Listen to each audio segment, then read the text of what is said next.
Bentley 8-liter, a machine representing the final roar of an independent Bentley. Its massive 8-liter engine could accelerate from a walking pace to over 100 miles per hour in top gear. The car could not save the company, which collapsed only months after it went on sale. Bugatti Royale, possibly the most audacious automobile of the decade, built for royalty. It had a colossal 12.8-liter engine, but fewer than 10 were ever produced due to the economic depression. Its engine later found a new life powering French railway locomotives. Bugatti Type 57, a magnificent grand tour, especially in its rarer S and SC supercharged variants. It was a work of art, embracing aerodynamic styling while defiantly keeping its classic upright grille and standalone headlights. Buick Series 60. Introduced as Buick's flagship, it was soon demoted and refitted with a more desirable straight-8 engine. Its design evolved from a classic, upright style to a more streamlined shape, eventually being renamed the Century in 1936. Buick Series 90. This car claimed the top spot in Buick's lineup in 1931, armed from the start with a prestigious straight-8 engine. For ultimate exclusivity, customers could buy a rolling chassis and commission a custom body. In 1936, it was renamed the Limited. Cadillac V16. Following the logic that if 8 cylinders are good, 16 must be better, Cadillac created this titan in 1930. Despite its cost and terrible fuel economy, Cadillac introduced an entirely new V16 engine in 1938. Chrysler Imperial. In its golden age, the Imperial was upgraded to a powerful straight-8 engine. However, in 1934, it adopted a radical aerodynamic airflow design that proved too futuristic for customers who quickly turned to rivals. Cord L29. An icon of American pre-war luxury, its great length was due to its front-wheel drive layout, unique in the US at the time. A flawed masterpiece, it was plagued with issues, and its production run was cut short by the Depression. Daimler Double-Six. This car's V12 engine was quite literally 2 of the company's straight-6 engines combined. Silent, powerful, and astronomically expensive, its clientele included the King of England himself. Delage D8. Sold throughout the 1930s, every D8 was powered by a smooth, straight-8 engine and could be fitted with a limitless choice of custom bodies.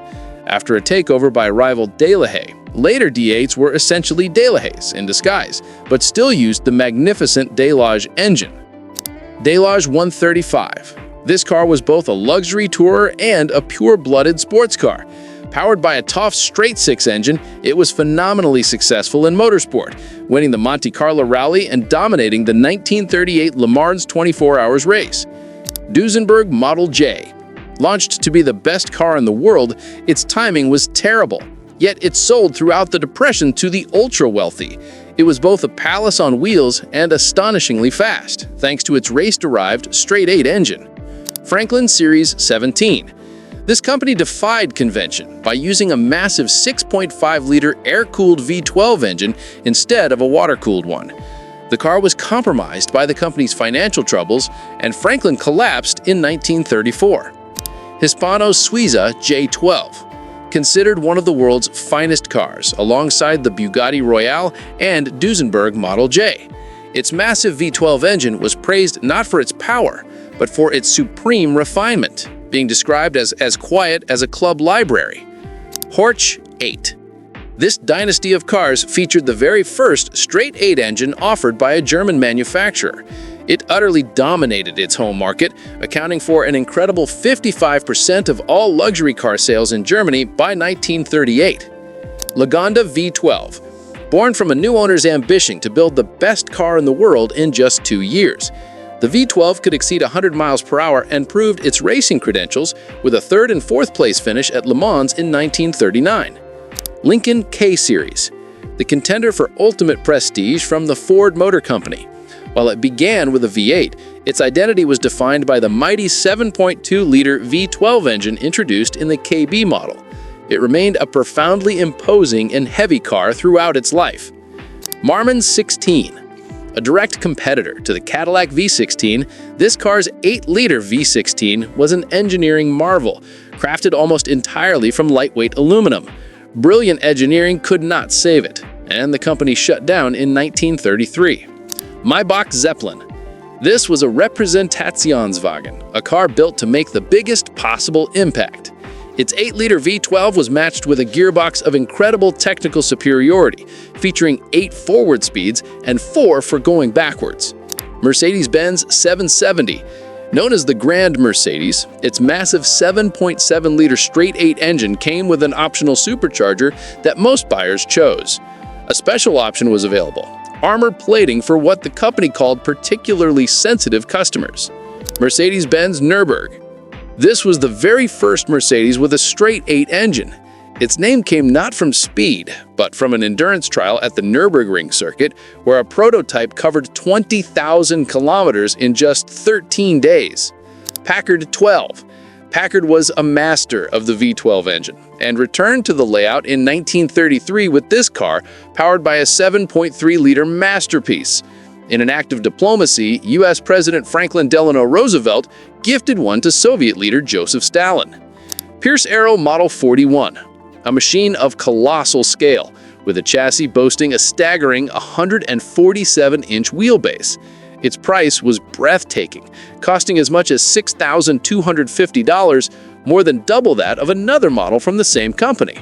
Pierce Arrow Silver Arrow, a 1933 show car whose radical aerodynamic body foreshadowed future design trends. With a price of $10,000, only 5 were ever built, giving it the unbelievable distinction of being even rarer than the Bugatti Royale. Rolls-Royce 2025. The company's magnificent junior model for those who sought Rolls-Royce luxury but found the larger cars out of reach. It was a massive commercial success, with nearly 4,000 sold, thanks to a foundation of constant, subtle improvement. Rolls-Royce Phantom II. The flagship standard-bearer for the company, introduced in 1929. It featured an improved 7.7-liter straight-6 engine on a new, lower chassis for a more elegant profile. A sportier Continental version was built for owners who preferred to drive themselves. Rolls-Royce Phantom III. The final, full-size Rolls-Royce before the war. It was a revolution, built around the company's only V12 engine of the 20th century and its first car to feature independent front suspension. Stutz DV-32. This car's straight-8 engine deserves profound respect. In a move astonishing for the 1930s, it featured twin overhead camshafts and 4 valves per cylinder. It was a technological marvel, but the company's financial troubles meant it was gone by the middle of the decade. Tatra T77. Our journey ends with a car that broke every rule. This Czechoslovakian creation combined an amazingly aerodynamic body with a design heresy for the time: a rear-mounted V8 engine. It was fast, economical, and had legendary ride quality. From the formal majestic of Rolls-Royce to the futuristic vision of Tatra, the 1930s produced some of the most astonishing automobiles ever conceived. We hope you enjoyed this journey. For more incredible stories, be sure to subscribe and follow our channel.